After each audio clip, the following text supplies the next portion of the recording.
Halló, sziasztok, szép estét minden magyarnak határon innen és túl, ez itt a Bitcoin hírek, szaszával nézzük is a fontos meetinget élőbe. George is kezd már lassan, már itt előkészítettem. Úgyhogy mondom, én is csak itt nézegetném, meg olvasgatnám, amit írkáltak, úgyhogy így egyszerűbb akkor. Azt mondja, hogy Mitrovics Éva, injektívet vagy bitcoint venni, hát most össze-vissza fog minden venni a fenet, hogy a bitcoin a stabilabb, az biztos, bitcoin mindig lehet venni. Injektív viszont az meg jobban kilőhet most itt, ha kilövés lesz, de lehet, hogy szakadás lesz, a fenet tudja, mit csinál neked. A Dixie mondjuk lefelé indult, az már egy jó jel, de az injektív is egész szépen, most pont $7,5 van, az jó kerekszám is, úgyhogy hát nem tudom, rád bízom Éva, a francia tudja, bitcoin a stabilabb, az biztos.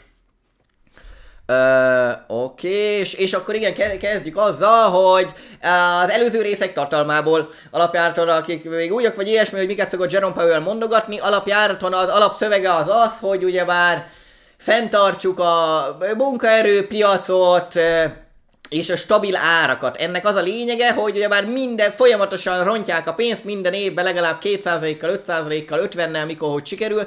Mindig rontják a pénzt, hogy élete végéig mindenki dolgozzon, mert sose tudja annyi papírpénzt félretenni, amiből el tudna menni nyugdíjba. Mindig elromoljon a papírpénznek az értéke, ez a lényege nekik. Ezt szokta így magyarázni. A másik, amiket szokott mondani, hogy használják a szerszámos ládájukat majd. Hát az a szerszámos láda abba egyetlen egy kapcsolóval, hogy vagy emelik a kamatlábat, vagy csökkentik. Vagy nem, három állású, mert az is lehet, nem csinálnak semmit. Vagy emelik, vagy csökkentik, ennyi erre. Azt mondja erre a kapcsolóra, hogy ez egy szerszámos láda.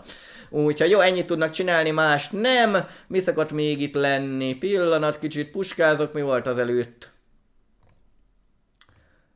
Fontos meeting, igen, 2%-ra próbálják mindig, 2%-os pénzrontás, az a céljuk, az árstabilitás, így szoktam mondani, árstabilitás, a 2%-os infláció, vagyis 2%-os pénzrontás.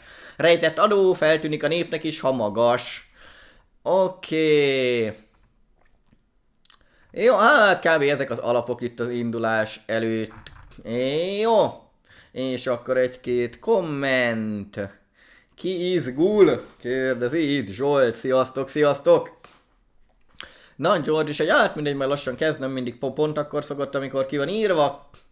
4 óra, aztán jön Powell. Na, addig visszaállok ide. Remélem úgyis a hangot az csak hozza majd itt a háttérbe, ha beindul George. Jó, Dixie, következő gyertya, ha negyedes gyertya, jön a következő negyedórás. Még pirosan indul, mehetne még lentebb.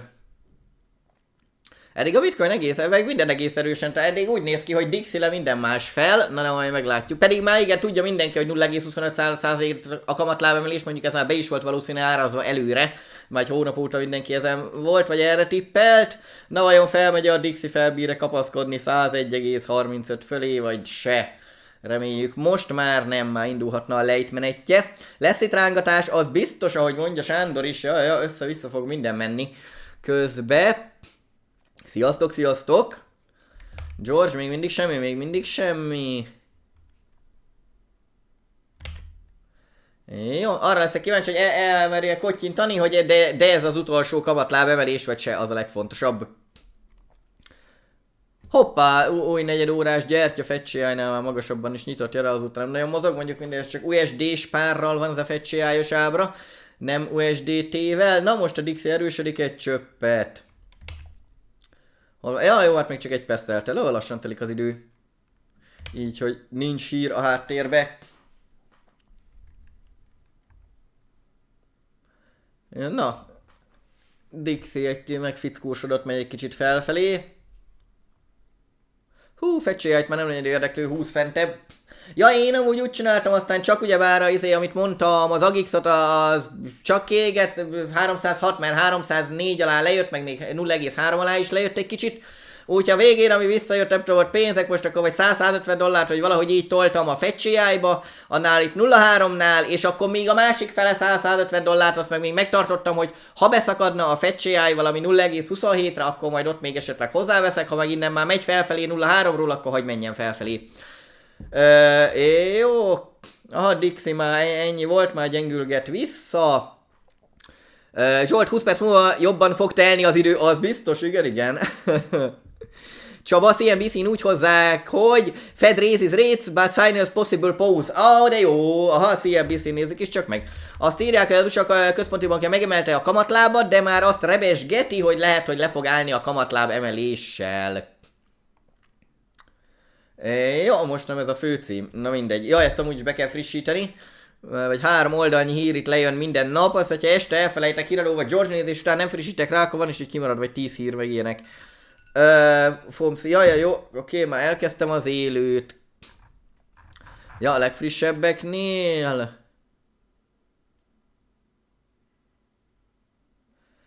Micsoda, bejelenti az USA központi bankja. Ja, hogy lehet, hogy ez lesz az utolsó. Hát itt sincs még konkrétum, meg ez nem is konkrétan CNBC is, ez még itt egy cikk, ez al része, vagy valami lányvállalat, ez még itt a CNBC-nek. Jó, George még mindig semmi. Pillanat, ránézek, ezért nyitok egy új ablakba is George-ot, mert mi van itt? Még mindig semmi, tényleg. Hát ez furi. Jó, még csak 3 percet késett. Oké. Dixie már gyengül is vissza, már megint 101,3 alatt van, jó? S&P 20 fel, Bitcoin is, FCA is, egyelőre jó helyzet. George-nál semmi, még ide is se ír George, hogy jönne lassacskán. Azt mondja, hogy... György gridbotot tesztelek, szóval jöhet a rángatás. Aha! Jó, nem is tudom, hogy fél százalék plusz-minuszra, vagy hova érdemes állítgatni. De az biztos, hogy lesz rángatás. Mikla, szerintem ez már eldőlt, hogy fel vagy le, csak okos pénz később mozdul be, szerintem fel fog ez menni, ez az adat, rémálom a dollárnak. Amúgy igen, egyetértek Mikla, én is ezt látom most benne. Aha, Zsolt is orvaszta itt CNBC-n. Pillanatban most George-tól nem hallok, azt mondja, hogy... Jaj, kriptozarász George-nak az élőjét, igen, George-nak az élőjét nézzük George-on keresztül, meg neki is majd a végén a véleményét, meg ilyesmi. Úgyhogy ez van így már megszokásból, tudnám nézni a rendes fontosat is, de így jobb meg akkor George-nak a véleményét is halljuk. Jöhet a buli, jaj, na akkor egy kis hangot adok rá, és akkor most már nyomom, miket mond George. Legalább egy kicsit élőbe fordítom őt is.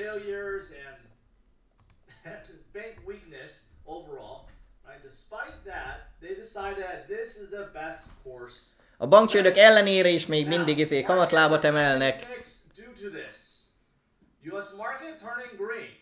A piacok zöldbe vannak. Bitcoin is megindult felfelé egy kicsit. De a legfontosabb, hogy mit fog mondani 10 perc múlva. Az emberek tudni akarják, hogy milyen, hogy milyen, jaj, hogy bikás vagy egy medvés mentalitással fog beszélni Powell. Tehát az, hogy mit gondol a következő meetingről, hogy arról mit fog majd elkottyintani. Hogy most akkor megállnak, vagy emelnek még, vagy mi lesz, az lesz a legfontosabb.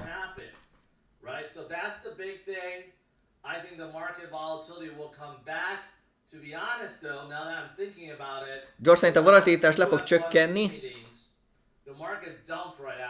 Az utolsó fontos meetingeknél a piac szakadt, de másnap, egy nappal később, holnap, akkor meg már elkezdett nőni.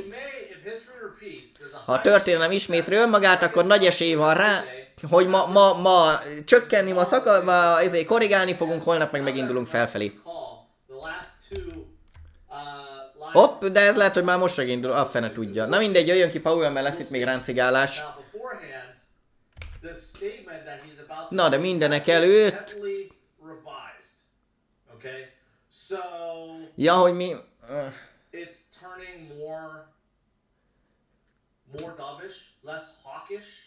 Aha, azt mondja, George egy kicsit bikásabb a hozzáállás már itt, hogy miket változtatgattak az előző szövegezés óta.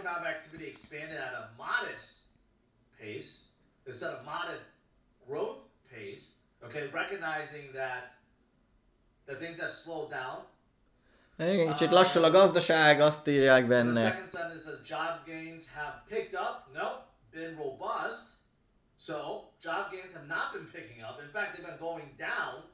Hát itt is azt írják a szövegbe, hogy erősödtek a munkaerőpiac, de George is mondja, amúgy meg gyengült is, úgyhogy...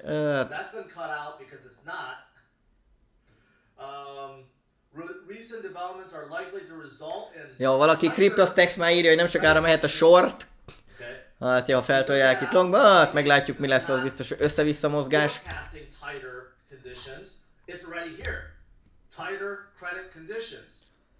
Igen, a szűkösebb hitelkörülmények már most itt vannak, már nem adnak annyi embernek hitelt. Right? And you can see other things that's crossed out. If you go to the second paragraph, the committee anticipates that some additional policy forming may be appropriate. That's been changed in determining the extent to which additional policy firming. Okay, so hát ez se egy nagy vaszídaszít. before it was reading A like szövegezéseken változtatnak. we're still trying to determine if we need to have more. Azelőtt még azt mondták, hogy még próbáljuk eldönteni, hogy kéne valamit csinálni, hogy lemenjen az inflációt, most meg azt mondják, hogy oké, most már tényleg el kell döntenünk, hogy csinálni akarunk-e valamit, hogy levigyük az inflációt. Ennyi a változás. This is probably reactionary due to First Republic. Igen, mondja George, ez valószínű azért változtatták meg itt a szövegezéseket, mert hogy beindultak a bankcsődök a legutolsó FOMC meeting óta. And second of all, this does seem like the Fed is ready to stop. Másodszorban úgy tűnik, hogy az USA központi bankja úgy tűnik, hogy meg fog állni a kamatláb emelésekkel. Things are still going up and further tightening may be necessary. He's talking about like now. And he's not talking about how jobs are Peti kösz mindenkinek, a közösség nevébe is. economic activity has been going down, right? So overall, this is reading pretty dovishly, okay? Davis csak ezt mondja, és egy nagyon Davis, nagyon bikás a hozzáállás. That doesn't make any sense, but you guys know what. Tehát mindegy. Kamatláb emeléssel kapcsolatban a bikás meg a medvés helyett azt szokták mondani, hogy davis meg hókis, hogy galambos meg sólymos. A galambos a bikás, a sólymos meg a medvés. De most galambos a helyzete. It's time, right? So, about 5 minutes. 5 minutes. Na, 5 perc kb. During Q&A, but that's what it's sounding like. And sounding good. Meglátjuk majd mit mond, de úgy tűnik egyelőre, hogy egy kicsit enyhítenek, hogy galambosodnak vagy bikásodnak. Hopp, ez már a következő. Hát ez még a mai, hát az tök mindegy. Jaj, tényleg, most megnézem én is, hogy ahol én nézem, a másik kamatláb emeléses sztoriba már átváltottak-e jövő hónapra, vagy se. Átváltottak. Most per pillanat, meg George most azért nagyon hangos, nem hallok tőle. Jó, azt mondja, hogy na a következő június 14-én lesz a következő kamatlábemelés, most már arra úgy tippelnek, hogy 85% per pill azt tippeli, hogy na ott már nem lesz, ott már tényleg vége lesz a kamatlábemelésnek. Már csak 14-15% tippeli azt, hogy na még ott is lehet esetleg egy 4%-os kamatlábemelés jövő hónapban. Galambos Lajcsi, nekem is ő ugrott be, ahogy mondtam itt a galambos mentalitást.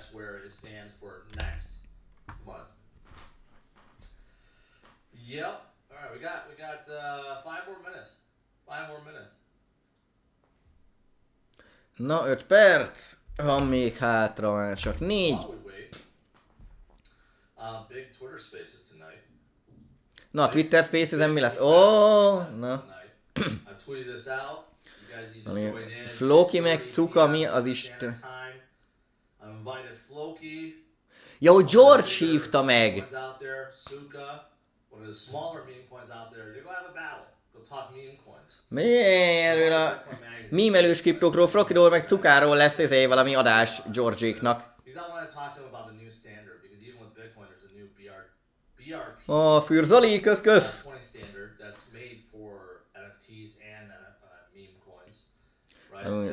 Standardnek hoznak NFT-knek, meg mímelős kriptóknak. And I've invited others. They have not chimed in, but maybe we could do so with other meme coins in the future. So. Kata, kösz mindenki nevébe! A Csaba írja, hogy 24.500-nál vesz még egy kis bitcoint. Hát először még a 28.800-at azon menjünk át. Jó, de nagy combos zöld gyertya jött most az SMP-re. Kell egy kis visszateszt. Aha, hát most majd azért jön majd a ránci, már csak pár perc van. 27.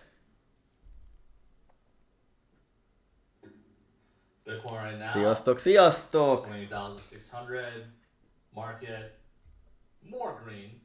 Még zöldebbek a piacok. A lot of things will change after Egy csomó dolog fog megváltozni, miután kibeszéli magát Powell ma, az biztos. 2 perc, 7 másodperc.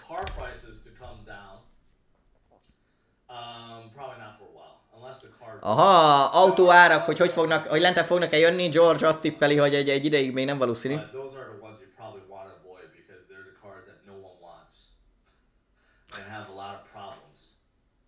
Jó, ezt elmagyaráztam, nem tudom, mondott valami kocsit, de nem tudom, hogy milyeneket, hogy mi az, aminek lemegy az ára, de azt meg senki ne vegyen, mert azok meg szarok.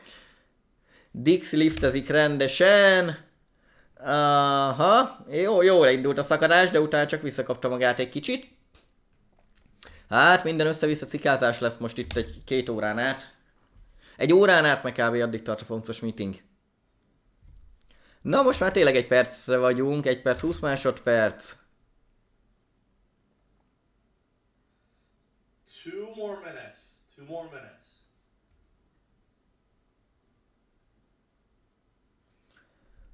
Mo 0-25 lett, igen. Michael says housing and car prices won't come down, but your net worth is going up. Nagy Milán, az jó. Úgy izgulok, mint egy lottó sorsoláson, de itt jobbak az esélyeink. Hát az biztos, igen. Izgi, vitéz, kösz. So unfortunately that's not the case. And some people do need to replace their car and houses. Na most már lassan, tényleg mindjárt kezdünk. 40 másodperc.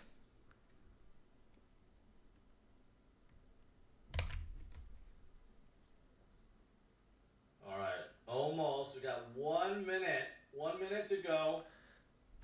Most 1 perc, de hát már annyi sem a fél perc.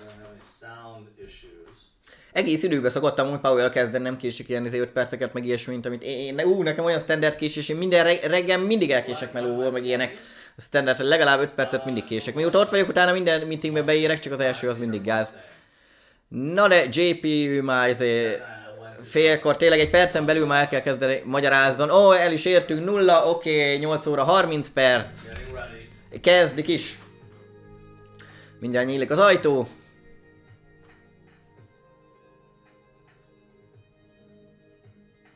Csodás telefonos várakoztató zene megy a háttérbe.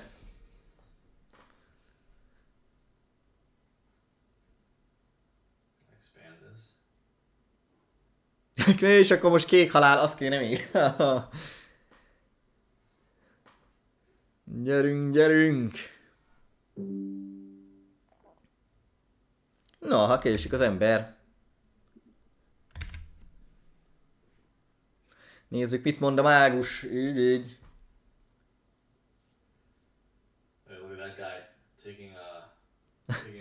Azt nézzük, hogy George azt mondja, hogy valaki itt pont fényképezget. Na, megjött az emberünk. Nézzük.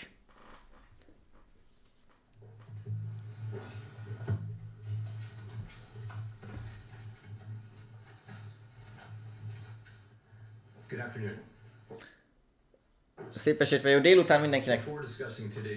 Mielőtt megbeszéljük a mai meetinget, beszélni kell egy kicsit, hogy mi történt a bankszektorban az utóbbi időben. Március eleje óta, jaj, nagyon jól kifejlődtünk, nagyon rendben van most már minden a bankszektorban. De majd figyeljük azért még a bankokat majd továbbra is. És próbáljuk megelőzni, hogy nehogy már még egyszer kiderüljön, hogy piramis játék az összes. Nem ezt mondta persze, csak azt, hogy majd próbálják megelőzni, hogy ilyen ne forduljon elő. Jó, majd a Silicon Valley bankról is beszélnek. Hogy működtek, meg ilyesmi. From the perspective of monetary policy, our focus remains squarely on our dual mandate to promote maximum. A legfontosabb számunkra, hogy maximum foglalkoztatás és árstabilitás, amivel az elején kezdtem. Értjük, hogy nem jó a magas infláció. Ezért akarjuk visszavinni 2%-ra a standard pénzrontást. Ez szerintünk ez a stabil, a 2%-os pénzrontás, és ez a mi legfőbb feladatunk, hogy ezt megtartsuk, hogy mindig romoljon 2%-ot a pénz. Anélkül, ha nem romolna mindig 2%-ot a pénz minden évben, akkor nem dolgoznának az emberek életük végéig. Kb. Ez a lényeg annak, amit mond. Na most mondja, hogy 4%-kal akkor emelték 25 bázisponttal a kamatlábat. that is sufficiently restrictive to return inflation to 2% over time. Jó, így már lehet, hogy le fogunk menni a 2%-os műinflációs szintre. Looking ahead, we'll take a data-dependent approach in determining the extent to which additional policy. Ja, ezt szoktam mindig mondani, majd figyeljük még a számokat, és akkor majd legközelebb eldöntjük, hogy mi legyen, de majd figyeljük közben a dolgokat. Addig nem tudják. Az USA gazdasága tavaly nagyon erősen legyengült, vagy elgyengült. The pace of economic growth in the first quarter of this year continued to be modest at 1.1%. 1,1%-kal nőtt a GDP az első negyedévben csak. Az ingatlanpiac még gyenge, mert hogy magasak a kamatok.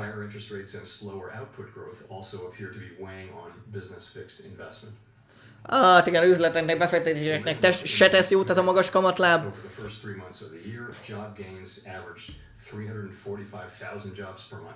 Átlagban első negyedévben 300 000 munka jött létre havonta. A munkanélküliségi ráta márciusban 3,5%. A piac egyre inkább balanszír, kiegyensúlyozza már magát.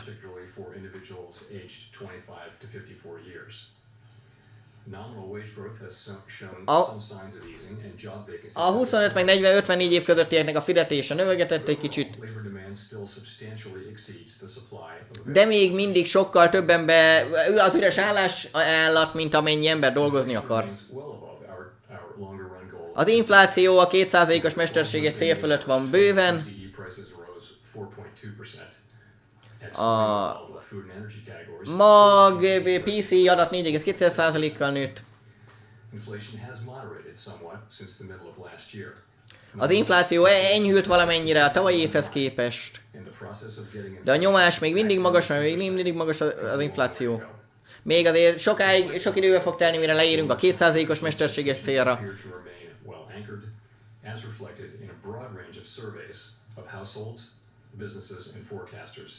As well as measures from financial markets. The Fed's monetary policy actions are guided by our mandate to promote maximum employment and stable prices for. Mi azért dolgozunk, hogy mindenki dolgozzon, hogy mindenkit foglalkoztassunk, meg stabil árak a szokásos.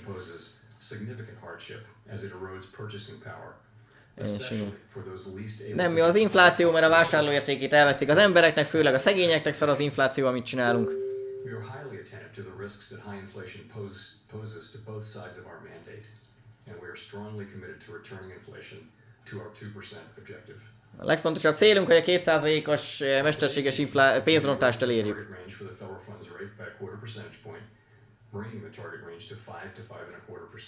Emeltük most 4%-kal. With today's action, we have raised interest rates by 5 percentage points in a little more than a year. We are seeing the effects. Egy év alatt 5%-kal emeltük a kamatlábat. És a befektetési szektor meg az ingatlan szektor szarban van emiatt most.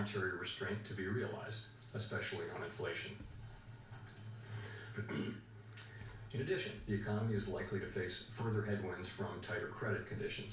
Plusz a gazdaságnak nem fog jól menni, mert a bankok nem nagyon fognak hiteleket adni, szigorúan fognak csak adni ezen túl. But the strains that emerged in the banking sector in early March appear to be resulting in even tighter credit conditions for households and businesses. De a bankcsőd hullám, márciusi bankcsőd hullám miatt még szigorúbbak lesznek a hitelfelvételi lehetőségek. The extent of these effects remains uncertain. Igen, külső tényezők azok bizonytalanok.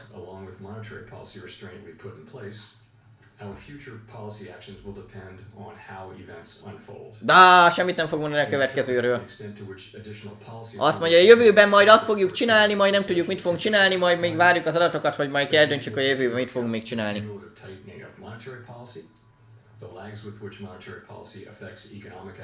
De már kezdjük figyelembe venni, hogy amíg bármit lépünk, emeljük a kamatlábat, az annak csúszó hatása van az egész gazdaságra, tehát az csak hónapokkal később látjuk a számokon, hogy mi az, amit csináltunk egy negyed éve.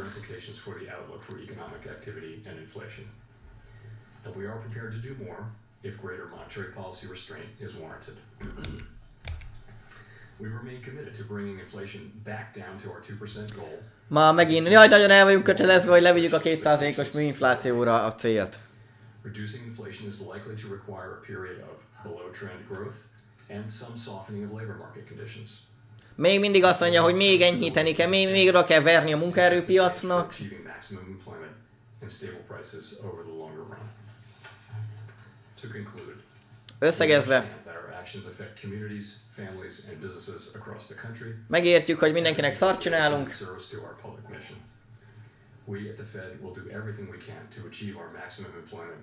Mindent megteszünk, hogy mindenkit dolgoztassunk, meg elrontsuk a pénzt minden évben.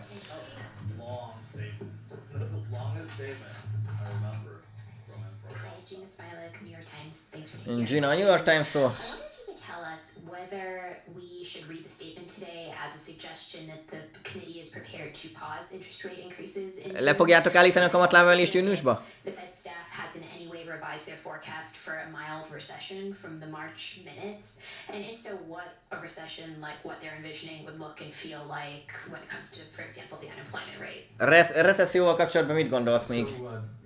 Taking your question, of course, today our decision was to raise the federal funds rate by 25 basis points. Jó, ma növeltük 25 bázisponttal a kamatlábat. Ma nem állítottuk még meg a kamatlábemelést. In the statement from March, we had a sentence that said the committee anticipates that some additional policy firming may be appropriate.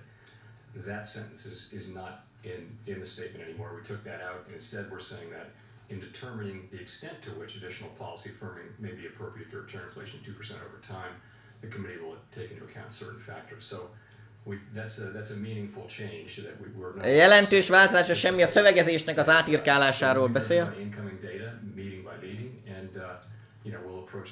És semmit nem mond, hogy majd nézzük az adatokat, azt majd eldöntjük júniusra, de most semmit nem mondok. So the staff's forecast is azt jelezzük amúgy előre a csapattal. A legvalószínűbb, hogy a gazdaság az lájtos, gyengén fog erősödni ebbe az évbe. Én is erre tippelek. A csapat arra tippel, hogy And we think this is a healthy thing, that the staff is writing down what they really think. They're not especially szerintünk ez egészséges. The governors are not taking what the staff says and just writing that down. So ja, jó, mindegy. Közös megegyezésre próbálnak jutni a csapattal, mindenféle hivatalnokokkal. De mondjad már, hogy mit mondanak?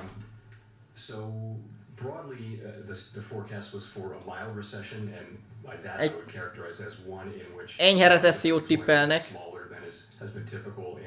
Egy kisebb, gyengébbet, mint az átlagos szokott lenni. I wouldn't want to characterize the staff's forecast for this meeting. We'll leave that to the minutes, but broadly similar to that. Jó, valami ilyesmit. Ennyi. Enyhe recesszió. I'm wondering if you can talk about the account of possible effects of a debt limit standoff. You said kamatláb plafon, vagy hitelplafon. Mi a helyzet vele? Csődbe megy az USA, mi lenne a következménye? Nem akarok spekulálni. These are fiscal policy matters for starters, and they're for Congress and the administration, for the elected parts of the government to deal with, and majd a kormány ezeket majd eldönti, hogy mit akar. From our standpoint, én részemről that the debt ceiling be raised in a timely way, so that the US government can pay all of its bills when they're due. Hát szerintem meg kell emelni a kamatlábat, mert akkor ki tudják fizetni a hitelt. Ha csődbe mennénk, akkor meg olyan még nem tudnánk, hogy mi történik, nem tudjuk. Ennyi, nem mondok többet, nem tudom. Csak meg kell csinálni, meg kell emelni a hitelplafont.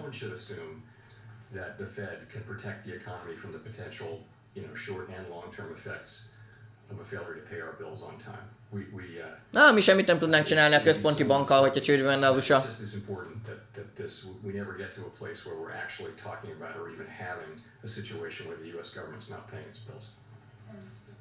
Was discussion around the uncertainty of a possible standoff did that affect today's monetary policy decision at all? I wouldn't say that it did. It was, of course, it's something that came up. We talk a lot about risks to the outlook, and that come up. A number of people did raise that as a risk to the outlook. I wouldn't say that it was important in today's monetary policy decision yet. Hát a standoff az nem értem, mit kérdezett, mindegy. Bail out the U.S. government if Thank you. Steve Leisman, CNBC. Can you tell us what the Federal Reserve Board did in the wake of that February presentation where you were informed that Silicon Valley Bank and other banks were experiencing interest rate risks? And can you tell me what supervisory actions you've done? Februárban emlegettétek, hogy ez szilíciumvölgyel, bankkal bajok lehetnek, meg ilyesmi. Vizsgáljátok-e, hogy melyik bankok működnek most jól, amíg figyelnek a kamatlábra is, meg ilyenek, meg lehet, hogy nem fognak csődbe menni. És majd felülvizsgáljátok-e a bankokat. Nem emlékszek nagyon rá, hogy februárban mit mondtunk. Ja, de azt mondja, de erre emlékszek. Hogy mindenki a tanácsnak az összes tagja azon a véleményen volt.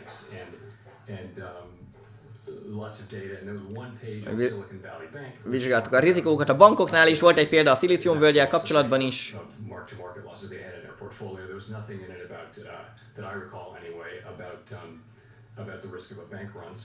De egyáltalán nem láttuk februárban, hogy itt csődbe mehet márciusba a szilíciumvölgy bank.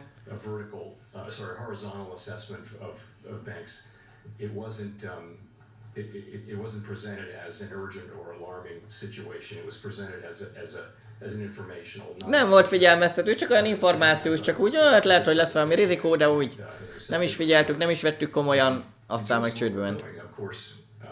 I think banks themselves are many banks are now are attending to liquidity and taking opportunity now, really since the events of. Jaj, de olyan bocs dolog szépen írja körbe eufemista módon. A bankok szedik le a rengeteg pénzt, a hitelt, mindent, amit adnak nekik a kormányból, hogy ne menjenek már csődbe a piramisjátékok, azokat veszik fel a bankok rendesen. De hát ennek is van egy határa, nincs végtelen pénz, amit tudnak a bankoknak adni, nem tudnak annyit elszedni az emberektől, hogy mindenből csak a csődbe menő bankokat fizessék ki. Nagyon rendben van most már minden eszközünket használtuk, most már szuper rendben vannak a bankok. Jó, már megint a árstabilitás meg a 2%-os műinfláció, az a cél.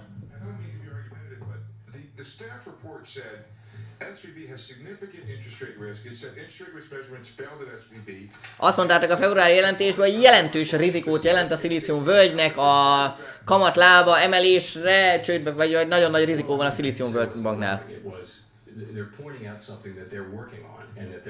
De jó, hát riasztó volt, de azt mondták, hogy dolgoznak rajta, meg majd nem lesz ebből baj.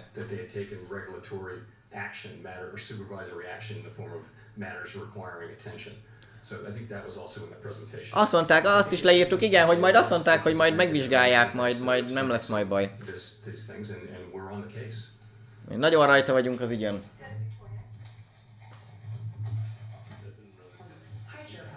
A George is mondja, hogy hát itt nem sok semmit mondott. A bankcsődökkel kapcsolatban egyik bank felvásárolja a másikat.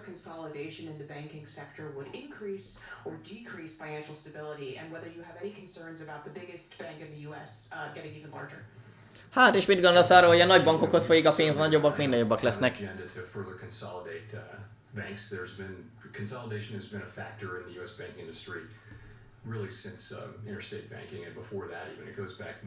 Hát már 1000 éve ő is azt mondja, szépen mondja, hogy ugye már évtizedek óta írtják ki a bankokat, hogy a nagyokhoz, hogy a végén csak egy pár maradjon. Ez teljesen standard dolog.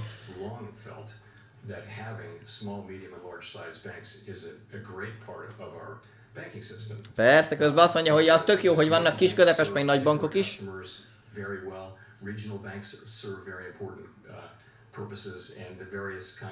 Nagyon fontos, minden bank.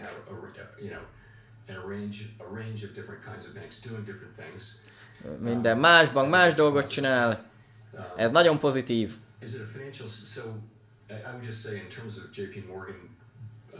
buying First Republic. JP Morgan megvette a First Republicot azzal kapcsolatban. FDIC really runs the process of closing and selling a closed bank completely. That is their A fedezeti hivatal már intéz a dolgokat a háttérbe. process. As you know, there's an exception to the deposit cap for a failing bank.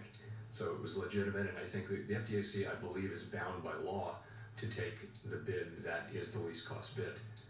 So Minden jogilag, meg törvényszerűen van, meg olyan pénzeket adtak, hogy minden rendben van. Getting larger in general. Úgy általában a banki összeolvadásokról mit gondolsz? that we don't want the largest banks doing big acquisitions. That is the policy, and Igen, hát papíron, politika, tehát papíron mi nem azt akarjuk, hogy a nagy bankokhoz folyjon át a pénz a kicsikből, csak hát mégis ez van. bought this company, and that could have been the outcome, but ultimately Máshogy is lehetett volna, nem máshogy volt, így van. the law as it goes to the least cost bid. You know, JP Morgan once bailed out the Federal Reserve. Thank you. Debbie Smith with the Financial Times. At the March meeting, you mentioned that tightening of credit conditions from the recent bank stress could be... Márciusban említetted, hogy a bankok majd szigorúbban fognak hitelt adni. Since then, how has your estimate changed? Azóta változott-e valami a gondolatmenetedbe? I think I followed that up by saying it's Szerintem azóta már még azt is mondtam, hogy to have a precise estimate of the words to that effect. micsoda? In principle, that's the idea, you know, when Elég valószínű, hogy lesz egy hatása ezeknek a szavaknak, amiket mondtam, hát gratulálok azért mondatért. restricts credit in the economy working through the price mechanism, and you know when banks raise their credit standards, that can also make credit tighter in a kind of broadly similar way. It isn't Nem mondja el, hogy mit gondol róla, csak általánosan mondja, hogy between one and the other. ha a bankok nem adnak annyi hitelt, akkor nincs annyi hitel. Ezt magyarázza körbe. We have to be honest and humble about our ability to make a precise assessment. So it does complicate the task of achieving, you know, a sufficiently restrictive stance. But I think conceptually, though, we think that De elméletben, interest rates, in principle, we won't have to raise rates. elméletileg nem kéne már kamatlábat emelnünk, hogyha a bankok nem adnának annyi hitelt az embereknek. Hard to predict because we don't know how persistent these effects will be. De nem tudjuk ezt, hogy lehet meghatározni, mert nem tudjuk, hogy működik, de ez az elméletünk. Majd kitaláljuk, majd erdő, hogy mi lesz. Suggest about the scope for the committee to pause rate increases perhaps as early as next month. Kamatláb csökkentés jövő hónapban, mi van ezzel kapcsolatban? If it's having some kind of substitute effect. This is just something that we have to factor in as we. Ezzel majd számolnunk kell majd valamikor egyszer. So I guess I would say it this way. Talán így mondanám, hogy Assessment of az elköteleződés, hogy additional policy firming may be appropriate is going to be an ongoing one. Meeting by meeting. Ah, we'll be looking at the factors that I értelmetlen. mentioned that are listed in majd meetingről meetingre majd nézegetjük az adatokat, aztán majd egyszer mondunk róla valamit, most meg semmit. That's really all we can do. As I say, it does complicate. We have Csak ennyit tudok mondani, ez bonyolult, csak ennyit tudok mondani. credit tightening is a different thing.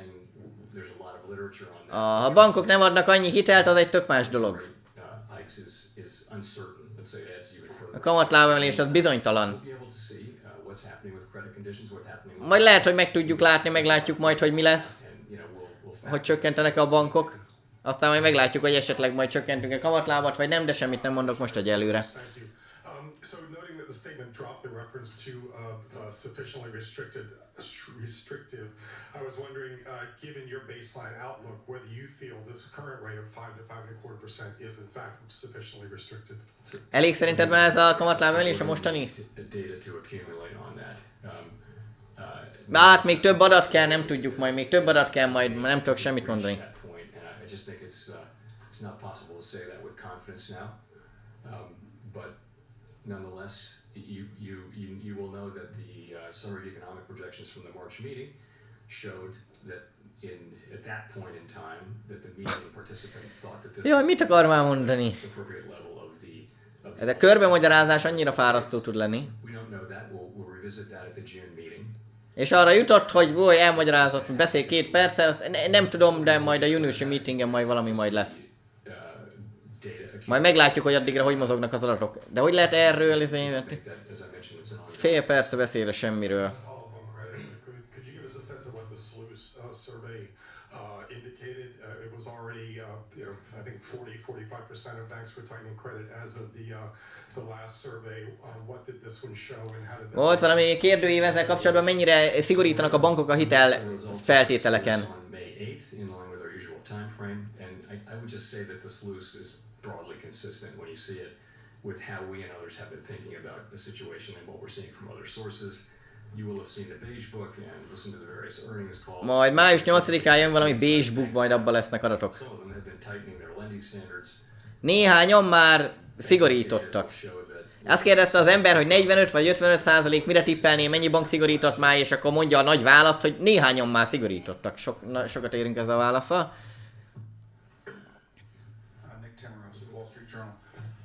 Chair Powell, the argument around the end of last year and the beginning of this year to slow down the pace of increases was to give yourself time to study the effects of those moves. Na mi van azzal, hogy mondtátok, hogy majd lelassítjátok a kamatláb emelést, hogy megnézitek, vártak egy kicsit, hogy mi történik a gazdasággal.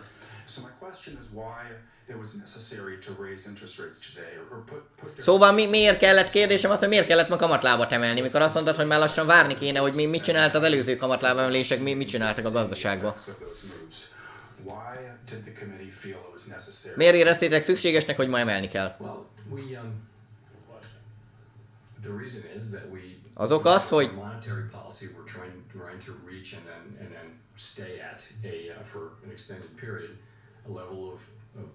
eddig még nem mondta olyan szót, amiben válasz lett volna.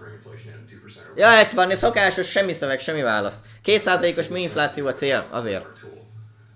I think slowing down was the right move.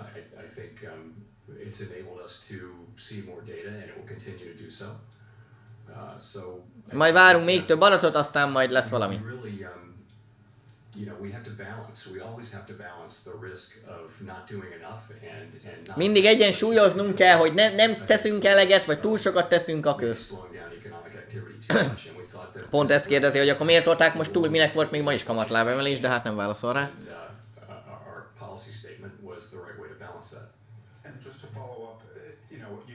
In response to Howard's question, you'll need data to accumulate to determine if this is a sufficiently restrictive stance. Does that data need to accumulate, or could it accumulate over a longer period than a 6-week intermeeting cycle? Hát, ez hülye kérdés. Meddig kell elemezni az adatokat? Ez a 6 hetes idősáv az jó, vagy nem? You know, you can't with economic data, you can't. You've seen take inflation for it. Look back. We've seen inflation. Ha visszanézünk, akkor azt látjuk, az infláció csökken. Felére, harmadára csökken. Micsoda, az úgy erős túlzás.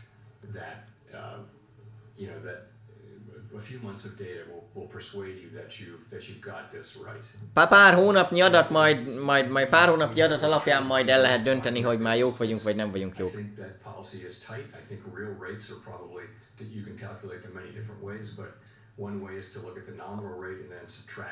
A valódi kamatlábat azt egy csomóféleképpen lehet össze-vissza számolni, ki hogy akarja. A hivatalos az 5%.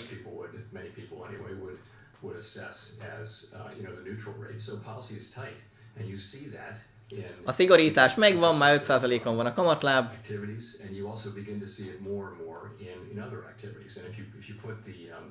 You put the credit tightening on top of that and the QT that's ongoing. I think you feel like QT-n arra kíváncsi vagyok, az elején valamit mondott, hogy csökkentettek, eladtak valami részvényt vagy kötvényt az államtól. Hát azok nagyobb szoktak lenni a csökkentések, ugye bárhol van. Ilyeneket szoktak eladni, hogy ezért eladtak 100 billióval csökkentettek, vagy 90-nel csökkentettek, aztán növeltek 350-nel, úgyhogy ilyen szokott a csökkentés lenni. 3% inflation and hoping for some outside event to move down to 2% target. A 3%-os infláció így fenntartva középtávon, aztán utána majd 2. Ne, 2 a mi célunk, 2 a mi célunk. Hát persze 2 kell, mert a nagyobb infláció az feltűnik a népnek a rejtett adó, hogyha nem 2%, hanem magasabb. Nem 3%, nem is gondolkodunk 3%-ban, nekünk 2%-os műinfláció kell.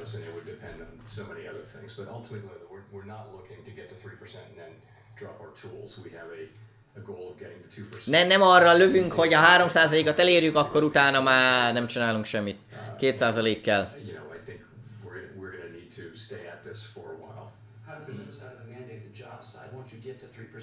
going from 3 to 2? How does the other side of the mandate balance? I think they will both matter equally at that point. Right now you have a labor market that's still extraordinarily tight. You still got 1.6 job openings even with the... Jelenleg még mindig 1,6 az arányszám, hogy annyival... Tehát... Ja, 1,6-szor 60%-kal több üres munkahely van, mint amennyire jelentkeznek az emberek.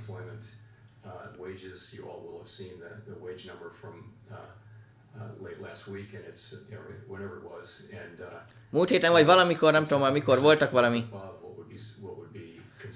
fizetésemelések, adatok is, és akkor az is nőtt, az is nőttek a fizetései az embereknek. Nagyon erős a munkaerőpiac. Az infláció meg simán, bőven minden fölött van, a saját célunk fölött, meg minden fölött. És igen, nem tudjuk levinni az inflációt, ha nem törjük össze a munkaerőpiacot, még mindig azt nyomja.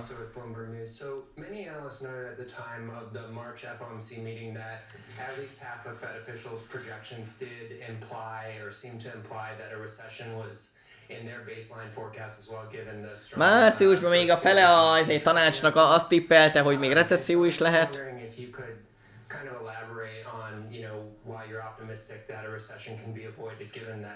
És te miért vagy optimista azzal kapcsolatban, szerinted miért lehet elkerülni a recessziót? Hát megmondom a választ, mert nem rajzolnak mínuszos GDP számokat, ennyi.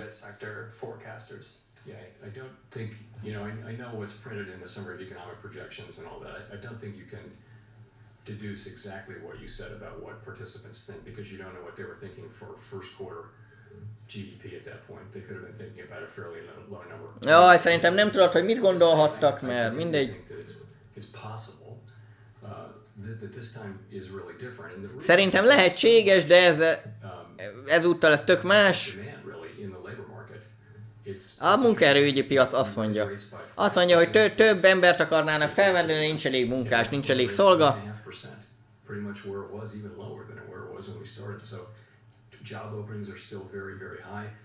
Hiába kezdtük el a kamatlábemelést egy éve, meg minden, de a munkaerőpiac nem törtük össze a munkaerőpiacot.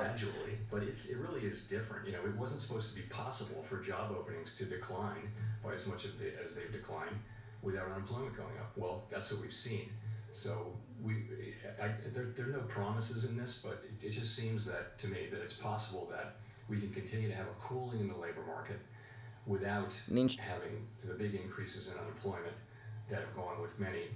De azt mondja, hogy szerintem nem mondja fixre, de talán a lehetősége megvan annak, hogy úgy is gyengülhet a munkaerőpiac, hogy nem kell teljesen összetörni az egészet, meg kirugdostatni az embereket. Wages have been moving down. Wage increases have been moving down. De a fizetés emeléseknek a mértéke már csökkent, tehát még emelnek fizetésemelést, de már nem olyan nagyon, mint az elmúlt éve. Hát persze, tavaly még mi is kaptunk 12%-ot, most csak 3-at.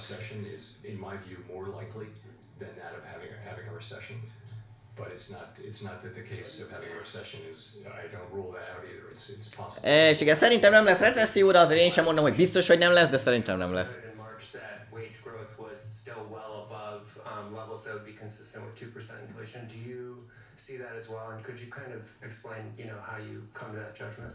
Sure. So we look at a range of wage measures. Aha, a fizetésemeléseket hogy tekintik?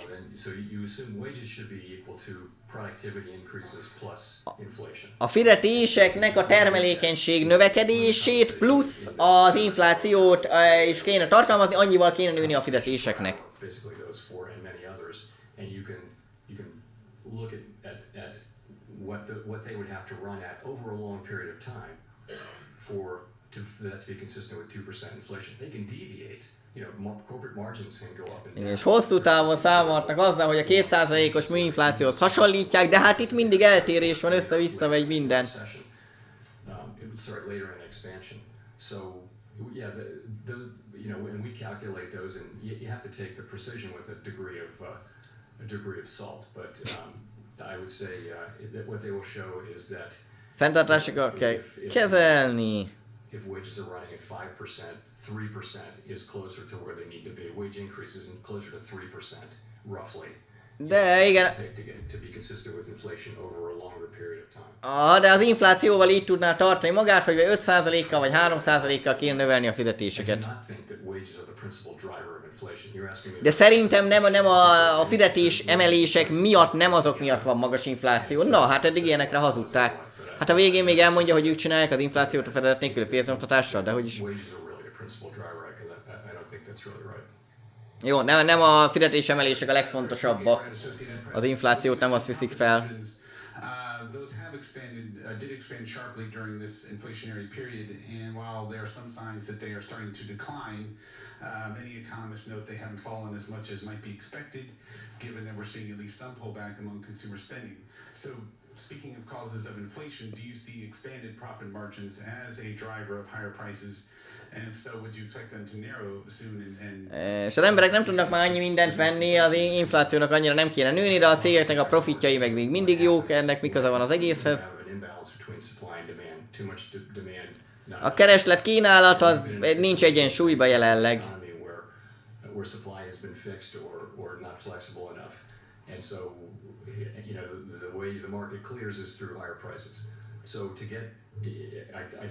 Hát nincs elég kínálat, úgyhogy emiatt nő mindennek az ára.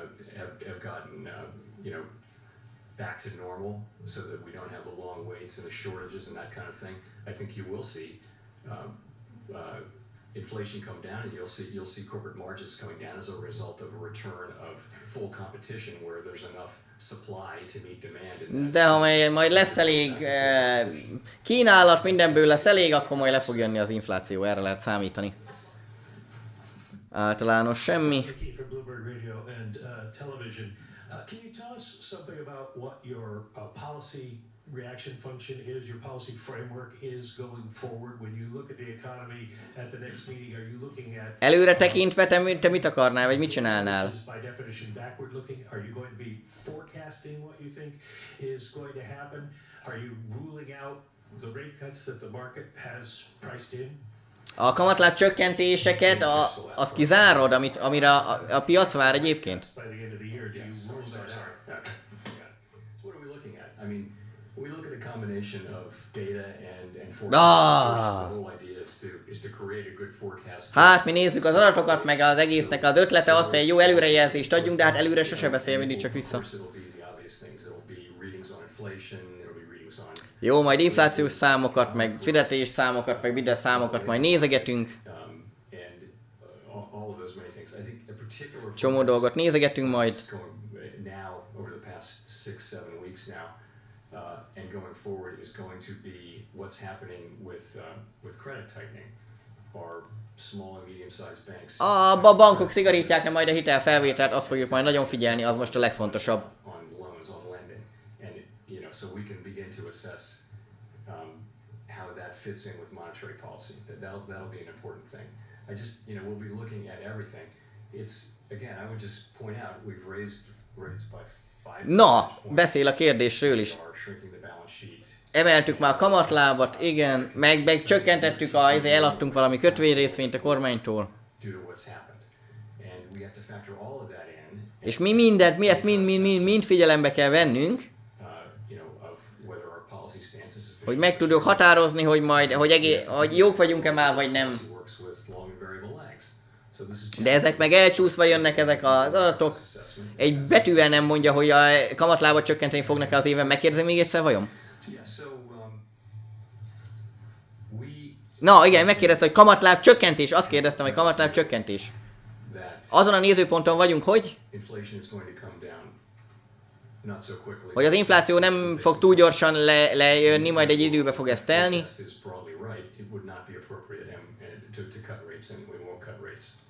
Nem fog...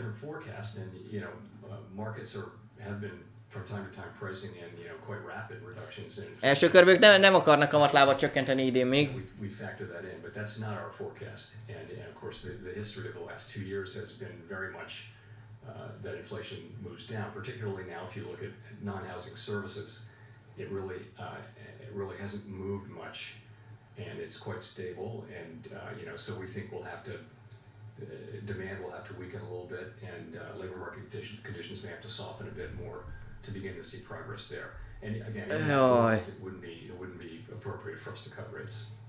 Nem megfelelő még kamatlábat csökkenteni.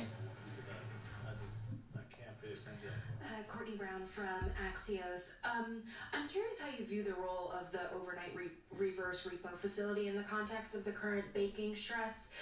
Do you think it's contributing to the stress by making it more attractive for money market funds to compete with banks for deposits? And did the committee discuss any changes to the reverse repo, meg hogy a pénzpiacokra viszik el az emberek inkább a pénzüket, mint a bankokba. So we looked at that very carefully, as you would imagine, and it's really not contributing, we don't think now. It hasn't actually been growing. It moved up, moved down and then moved back up to where it was. What happened in the when there were the big deposit flows, which by the way, na jó, volt egy eltérés, de már visszaállt a standard állapotba minden. Institutional investors took their uninsured deposits and put them in government money market funds, which bought paper from the federal home loan banks and things like that. Over the course of maybe the last year, retail investors had been gradual, as they do in azelőtt az intézmények mozgatták itt a pénzeket a kettő közt, de az utóbbi egy évben már a kis kereskedők pakolták át, szedték ki a bankból a pénzüket és tették át pénzpiacokba.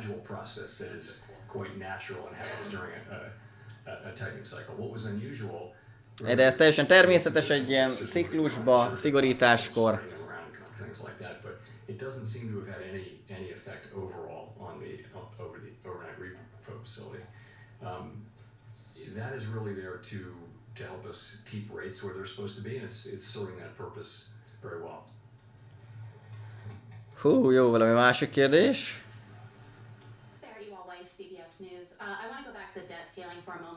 A hitelplafonra térjünk vissza egy kicsit.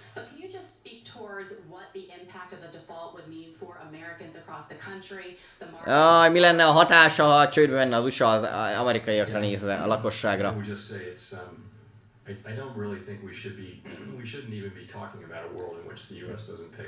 Szerintem nem is kéne erről beszélni, ne is mondjunk ilyet, hogy az USA csődbe megy, még nem fizeti ki a tartozását, nem tudja.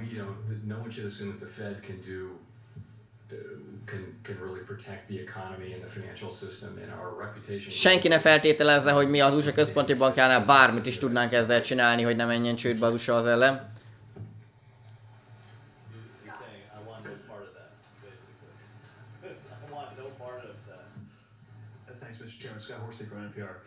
In his report last week, Vice Chair Barr identified a couple of the factors that he thought contributed to the regulatory, the supervisory lapses at Silicon Valley Bank. Vissza a Szilíciumvölgy bankhoz, bankcsődökhöz. Szabályozási változások voltak, meg minden.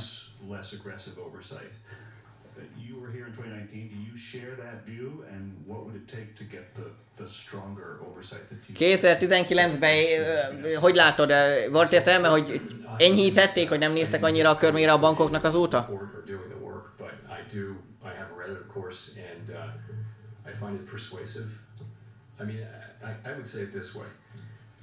Úgy mondanám, hogy egy nagyon nagy bank, egy nagy bank elég hirtelen csődbe ment. Váratlanul. És megijedtünk, hogy elterjed a fertőzés. Hát ugye már kiderül a piramisjáték. De amire én igazán figyelek, vagy próbálok figyelni, az, hogy mi ment rosszul. Hát mi ment rosszul? Hát nem piramisjátékra kéne építeni a bankrendszer. Technológia is fejlődik, mindennel lépést kell tartanunk, mi lehetett vajon itt a baj. And that's kind of the only thing I care about is, and I feel like I am accountable for doing everything I can to make sure that happens. Jó, próbálnak majd figyelni a bankokra, teljesen felelősségteljesen, látjuk, hogy figyeltek eddig is. Thank you. Evan Reiser with M&I Market News. Chair Powell, are we in the early stage or nearing the end stage of the banking turmoil among regional banks? Az elején vagy a végén vagyunk a regionális bankcsőd hullámoknak. Is that what the statement is saying? Doris mondja, hogy hát még az elején vagyunk a bankcsődöknek. Na de Powell azt mondja, hogy mondjuk úgy, hogy nagyon gondolkozik. large banks really from the very beginning. Volt 3 nagy bank a kezdetektől, Part of the stress that we amik nagy stresszt okoztak. Those have now all been resolved. Azokat mind megoldottuk, persze megoldottuk, jó. Adtunk pénzt nekik a népnek az adójából. Draws a line under that period of is an important step toward drawing a line under that period of severe stress. Okay. I also think we are very focused on Úgy gondolom, hogy what's happening with credit availability.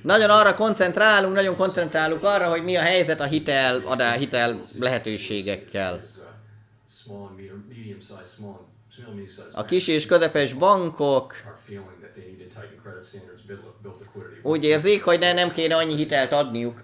More broadly, we will continue to very carefully monitor what's going on in the banking system. Továbbá megint figyelni fogjuk majd, hogy mi történik a bankszektorral, bla bla bla.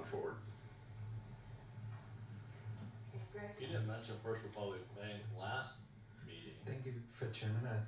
Greg Robb from Market Watch. I just wondered if you've done any reflection on your own actions during this crisis and leading up to it over the last. Érdekelne, hogy visszanéztél rá, hogy miket csináltál, milyen lépéseket tettél te krízis közben. Vice Chair for Supervision. Do you think that was the right way to go about this? And yeah, comments on that. Thank you. Sure. So, first of all, I've been chair of the board for 5 Hülye kérdést. Már 5 éve én vezetem itt a USA jegybankját, a központi bankját. Teljesen egyértelmű, hogy én is látom, hogy egy csomó hibát csináltunk, és jobban kéne csinálnunk a dolgunkat.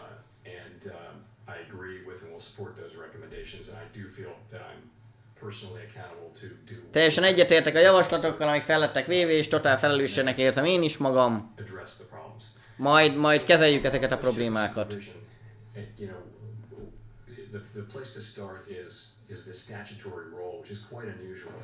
The vice chair, it says, shall deploy policy recommendations, develop policy recommendations for the board regarding supervision and regulation of depository institution companies. Jaj, itt a szabályozásokkal kapcsolatban szenvednek, hogy kinek, meg melyik pozícióban lévő embernek kell majd javaslatokat tenni egyszer. Nem az én dolgom, hogy javaslatot tegyek nekem a helyettesemnek, abba a pozícióban lévő embernek a dolga az, hogy javaslatokat tegyen.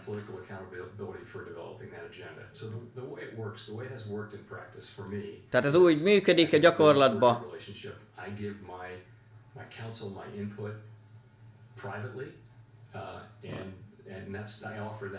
Én privát infókat adok,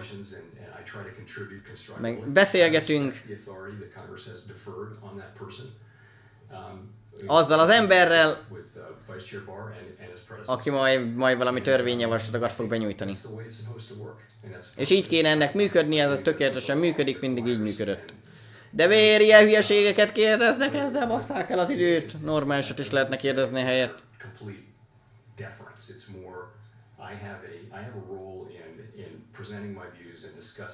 Jaj, az én feladatom az, hogy elmondjam, hogy mit gondolok.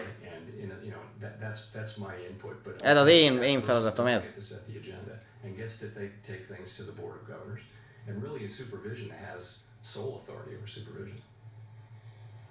Hú, egy értelmes kérdést tegyetek már fel. Megint ugyanaz az ember. Megbántad-e, ami történt a múltba? Jaj. Igen, persze.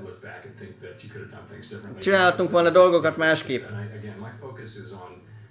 Control the controllable, as one of my great mentors used to always say, control the controllable. What we control now is make a fair assessment, learn the right lessons, figure out what the fixes are. Fú, neki a legnagyobb tanára az azt mondta, hogy irányítani kell az irányítást, és ő ehhez tartja magát, ő irányítja az irányítást.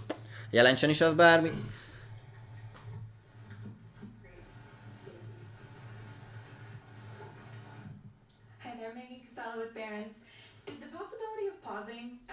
De végre majd normális kérdés. Megfontoltátok egyáltalán, beszéltetek arról, hogy leálltok-e vagy nem álltok le a kamatlábemeléssel? So support for the 25 basis point rate increase was very strong across. Nagyon erősen, nagy létszámban mindenki arra szavazott, hogy legyen egy 4% kamatlábemelés még most is. A number of people, and you'll see this in the minutes. I don't want to try to do the head count in real time, but people did talk about pausing, but not so much at this meeting. Beszéltek arról is, hogy megállítjuk a kamatlábemelést, de nem olyan sokan, meg nem annyira. Much closer to the end of this than to the beginning. That as I mentioned, if you add up all the tightening that's going on through various channels. Na, de most a olyankor itt, hogy már közelebb vagyunk a végéhez, mint az elejéhez. We're getting close, or maybe even there.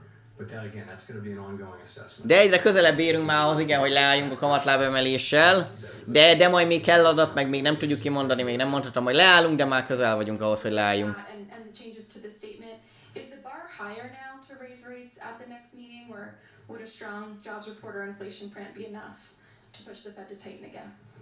Hát kérdezi, hogy következőn fognak kamatlábat emelni, úgyse fog semmit mondani rá. I think we've moved a long way fairly quickly. Szerintem egész jót mentünk jó idő alatt. And make a careful assessment. Majd addigra meglátjuk. Hi, Chair Powell, Nancy Marshall-Genzer with Marketplace. You mentioned a few times about the lessons you learned from the banking crisis, that you would learn the right lessons. Mondtad, hogy mi mindent tanultál a bankcsőd hullámból, mik ezek a tanulások? Azzal kezdjük azzal, hogy valami, ami megváltozott, az az, hogy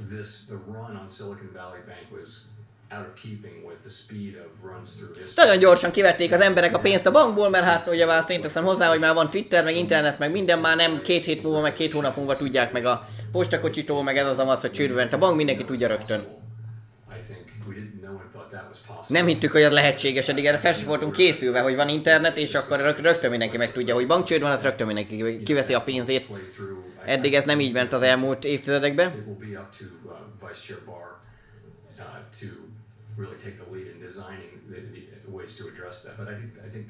Majd próbálunk valamit kitalálni rá. I guess I would just say that we're going to revisit. It's pretty clear we need, to me anyway, it's clear that we need to strengthen both supervision and regulations for banks. A szabályozásokat meg kell erősíteni, meg a körmére kell nézni a bankoknak, ez most már egyre biztosabb.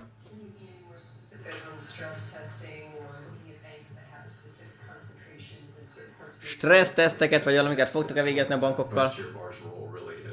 Ez a Cserpa, a kollégája fog majd ezekre válaszolni, ezekre ő nem tud, ez nem neki a dolga. Na, akkor még a végén George elmondja egy pár percben ő is, hogy mit gondolt, és akkor utána záróra. Aki nem lájkol, shortban van. Nem ment lentebb. Hát akkor ebből, na. Ebből long lesz a végére. Mi? Hát össze-vissza. Ugyanez mondja George, az első 10 perc fontos volt, aztán utána már semmi. Igen, ezt mondtam múltkor is ez történt, hogy aznap, amikor magyaráz, akkor piros van, másnap meg zöld. A fecséjáján az látszik, hogy a nagyobb nem áll fel. Hiába visszajött az S&P meg a Bitcoin. George erre tippel, igen, ma még lesz nagy eladás, holnap meg majd kiindulunk felfelé. De még most ő is ezt elmondta, igen, hogy lecserélték itt a szövegezését.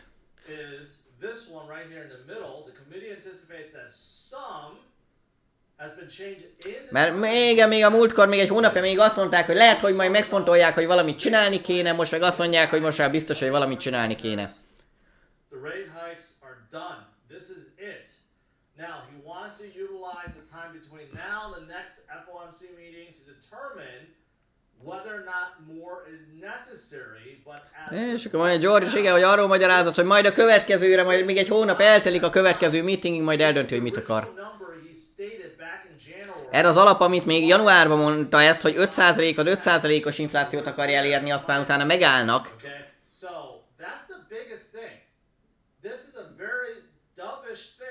Nagyon bikás, vagy ezért galambos ez a hozzáállás. Hogy elég, ha csak az adatok valamiért nem lesznek sokkal rosszabbak, meg ilyenek. Nagyjából ezt mondta, aztán próbálták itt nyomni az emberek, hogy faggatni tovább. munkaerőpiaccal, meg a hitelszigorításokkal kapcsolatban, hogy miket figyel, de nem igazán mondta.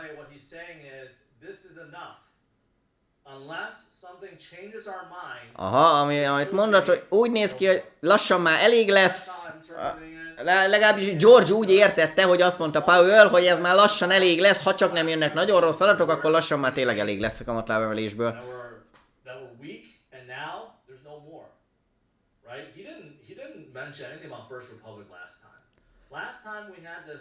Most a bankot is megemlítette, meg minden jó, most a First Republicot emeli ki, hogy a First Republicot nem említette.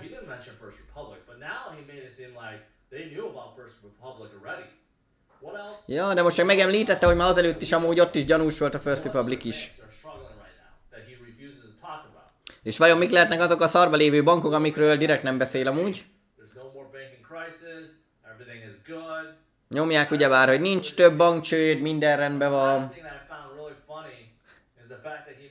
A legviccesebb az volt, hogy megemlítette, hogy amikor a hitelplafonról megkérdezték,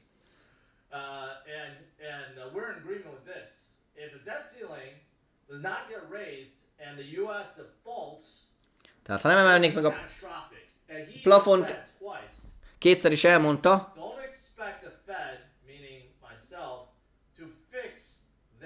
ja, igen, jó, ezt mondja George is, hogy semmi, ezt ki akar maradni ebből az egészből, azt mondja neki, semmi köze a kamatláb emeléshez, meg hogy nem a kamatláb emeléshez, ahhoz az egyhez van, de a hitelplafon emeléshez semmi köze, az őt nem érdekel, nem tud semmit csinálni, ha csődbe megy az USA, akkor csődbe megy, ahhoz neki semmi köze, neki csak a háromállású kapcsolója van.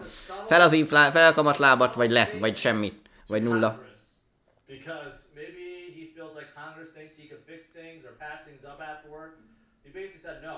There's no chance in hell I could fix things if you guys let the debt ceiling as is and we default as a country, right? But here's the thing. He's like, we gotta pay our bills. We gotta be able to pay our bills. We're at 30-something trillion in deficit. Ja, de mondja ő is, hogy ki kell fizetni a számlánkénkat, de hát mondja George, hogy 31 trillió dolláros hitelbuborékadóságban van az USA. És ha megemelik a plafont, akkor még vagy 1,5-2 trilliót még fognak rányomtatnia. Honnan fog jönni az a 2 trillió dollár plusz a puszta levegőből, sehonnan, a semmiből. És akkor ugyebár teljesen értelmetlenül, agyatlanul mondják, hogy hát akkor emeljük meg, hát úgyis a semmiből nyomtatunk pénzt.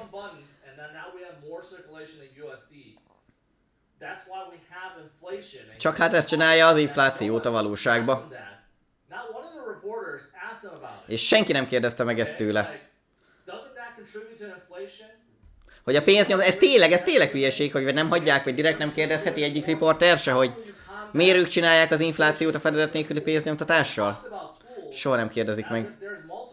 Ja, és mondja George, hogy a szerszámokról beszél, a szerszámos ládájáról, mintha több dolgot tudna csinálni.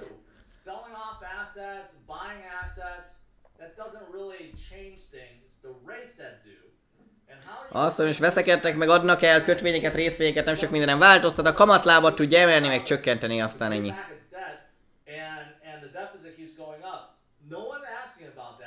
Senki nem kérdezi meg tőle, hogy tud az USA visszafizetni a hiteleit, hogyha a hitelre a kamatokat, ha már most se tudja, és akkor még 2 trillióval majd még rányomtatnak, akkor azt hogy tudná kifizetni. És senki nem kérdezi meg ezt tőle. De alapján vicces volt, hogy senki ne számítson arra, hogy majd ő fogja megállítani az USA-nak az államcsődjét.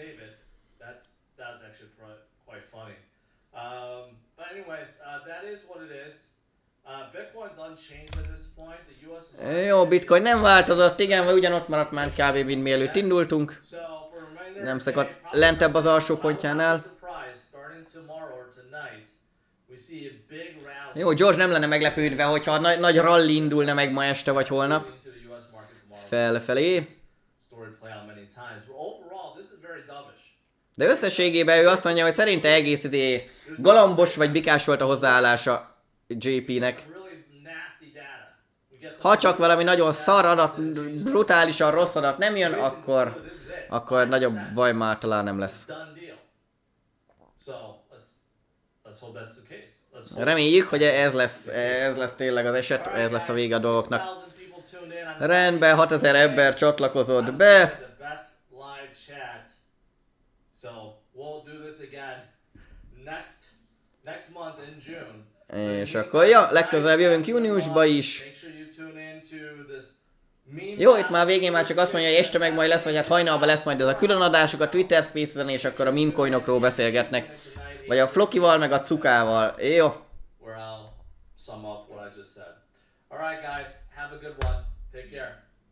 Oké, ennyi. Szava George. Beírom neki, hogy thanks for the stream. Dihogy. Jó.